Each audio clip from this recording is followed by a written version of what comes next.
Bet anywhere with TVG. Hi, everybody, and welcome back to Coast to Coast Racing here on Tuesday. If you're looking to sum up this year's TVG Pacific Classic in one word, I think breathtaking would be a good way to sum it up as far as California Chrome's performance was concerned. Joining us on the phone is a gentleman who exudes class and, in my opinion, couldn't have done a better job of getting this horse ready. Trainer Art Sherman. Art, welcome to Coast to Coast. Good afternoon, everybody. Hey, Papa Sherman, you got to tell us really quickly, has it sunk in yet what you accomplished over the weekend with California Chrome? Well, you know, I've been getting bombarded by interviews from all over the country. You know, I can't believe the popularity of this horse. You know, all New York and Tennessee, and people that are just overwhelmed on his performance, and so was I, to tell you the truth. I thought I had a big chance, but that was probably the easiest race that he's had in a long time, since I think Santa Anita Derby, if you really want to talk about horses winning by far. Art, as far as the race is concerned, though, was the plan right off the bat? You drew the rail trip. There were a lot of the critics out there were thinking they were nervous with that rail trip. Were you at all concerned? Because it looked like the plan was to get out and get over. Well, what I thought would happen, and like I told Victor, I said, you know, the one hole has not been good at Del Mar. You know, it's not the easiest hole to win out of. And I told him the only chance, I think, you got to let him roll out of there, and if they want the lead, fine. And if they don't, I said, you're going to be close up anyhow, so just play it by ear. But I didn't think they'd take back and let him just cruise to the lead like that, you know. And, wow, I said, there might be in trouble now. When it came to about the half-mile pole, I saw the hold that Victor had on him, and nobody was making up any ground on him. So I said, you don't do that with Chrome. And you saw the results. Well, he's such a fighter. You know, you've mentioned before on plenty of programs, you don't tell Victor too much of what to do in the race, but we're watching the start right now. Victor looked like the decision was made the minute he got out of that gate. His right hand was trying to get Chrome to come over to about the sixth path. Was that by design? Well, no, I didn't know he was going to ride him like that, to be honest with you. I looked up, I said, where is he going? You know, he kind of went out, then he come back in. But everybody, I think, confused the other two players that were, you know, Dortmund and the Mare. I thought, wow, Beholder, I said, she kind of looked up and said, what is he doing, you know? And they all kind of just said, well, we'll just let him go on and we'll just check right here and wait and make our move coming to the 3A pole, you know. But Victor rode a great race. I can't give him enough credit for that. You know, it was superb. Art, it's interesting you said that too, because we saw Opportunity get involved in the race, but nobody really looked like they wanted to test you. Do you feel, is it fair to say that's a compliment, that's a testament to the horse that nobody wanted to engage him that early? I really think so. You know, because, you know, if you ever had a push-button horse to ride, and I've been watching him throughout this year especially, he just does things that's so easy and off the pace, on the pace. He wants to beat you, you know, and and after watching this last race, you know, I said, wow, you know, he kind of eased in the last 16th of a mile. Victor told me he could have won by twice that margin. It's hard to believe, isn't it?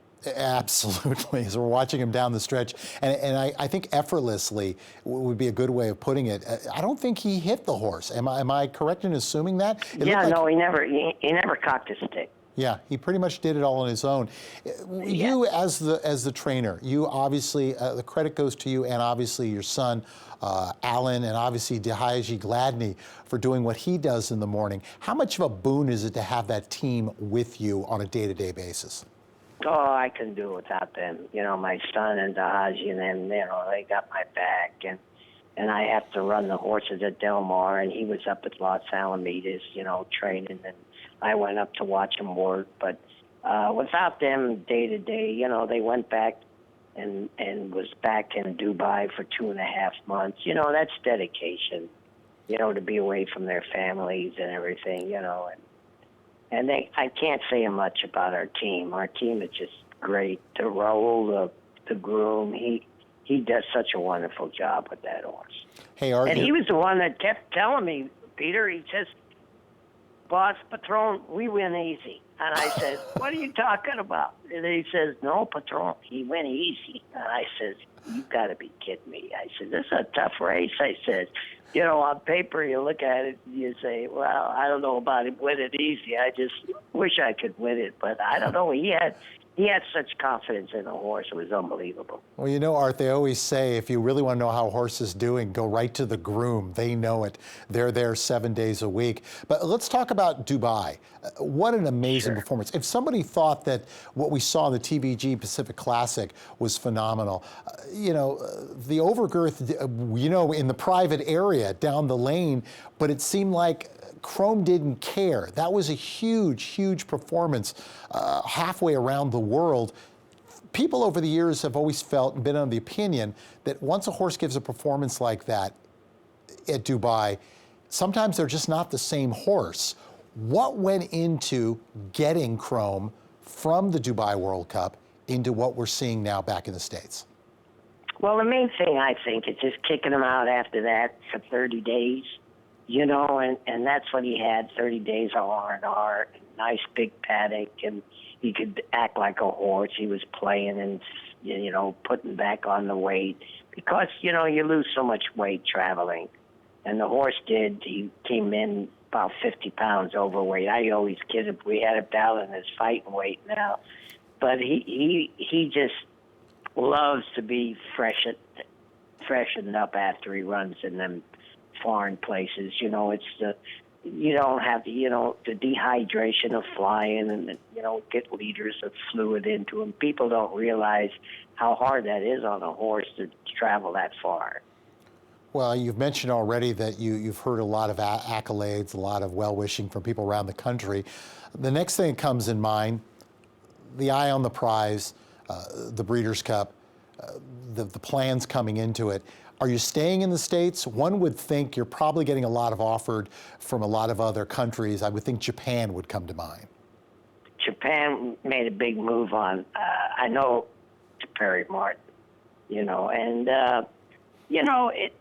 they make it so lucrative that you have to kind of pick your head up a little bit, but I think we're going to go on our game plan, go to Awesome again, and go to the Breeders' Cup and take our chance of getting that $1 million bonus that they're giving, and then from there go to the Pegasus.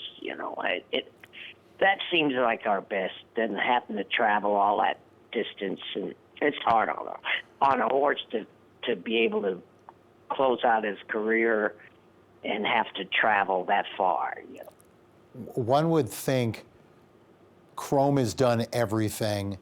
He needs to prove nothing. But I know the fans out there, and we're all Chromies at heart. We would love to see a 2017. Do you think that's realistic, or do you think when we're at the end of the year, we've accomplished what we need to accomplish with him? Well, I was really surprised the other day. They dropped a little bomb on me the other day, and they said, the owners are having so much fun, and you cannot believe what it's, because a lot of the breeders never raced horses. They breed and sell, and now that they own a piece of the action, it's unbelievable how we had 75 people up in the director's room, different owners and people involved with the horse. And it was really one of the most spectacular type of being around people. Everybody was up high. And of course, when you have a horse like Chrome, why wouldn't you be? It's like owning a piece of the rock, Art, you've been so good to us, and you've been so good to TVG and in letting us be part of this journey. I have one question for you. If you had to sum up this journey in one word, what would it be? Well, he belongs to be in the Hall of Fame, which I'm almost sure he will be. That's 3 words, but we'll take them all. Yeah. So what more can you ask for? When you make it to the Hall of Fame for a horse, I've been around a lot of good ones and watched a lot of good ones run, and he's, in my book, right on top of every horse I've seen. And that's a lot of good ones. Do you still want to ride him? Oh, one time I told Victor, I says, man, he'd be push button. I mean, as old as I am, I might be able to cruise around there. Well, I'll tell you one thing. I dreamt one time that I rode him, and I said, I says, oh man, he's a Cadillac. I said. Well, I'll tell you one thing, Art. You and Warren Studi share something in common. Warren, of course, let's not forget, he was still working horses almost up to his 80th birthday. So I wouldn't put it past you to get on there. Something tells me, though, your wife and children ain't going to let it happen. It'll probably kill me to get legged up again. But I'm kidding around. But you always reminisce of all the horses that you've ridden. And I said, boy, would I love to have been on him one time, and I've been on a lot of good horses. Wow. Like that, too. Well, Art, we could talk to you for days, but you've been very good to us. And I know recovering from a little bit of some cataract surgery, I was shocked we got to hear from you today. I had that this morning. I was a little bit, I didn't know how to handle this going in. Everybody's, oh, it's a piece of cake and everything. But the doctor was very good, and they put me at ease, and all of a sudden, all the nurses oh, we got a celebrity here. That's California Chrome's trainer, So I felt I was in good hands anyhow. So I felt pretty good. All right. I really appreciate everybody that was involved in doing my operation this morning. All right. Well, Pop, now that you're seeing straight again, I'm going to go get my jock agent book, and maybe I'll start booking some mounts for you again. Yeah, that's right. Just say, they asked my weight, just say 120. Yeah, 120, somewhere around that. Art, thank you so much as always, and we look forward to, again, the continuing journey that is California Chrome. Thanks again for being with us here on Coast to Coast. Thank you. Okay. Everybody.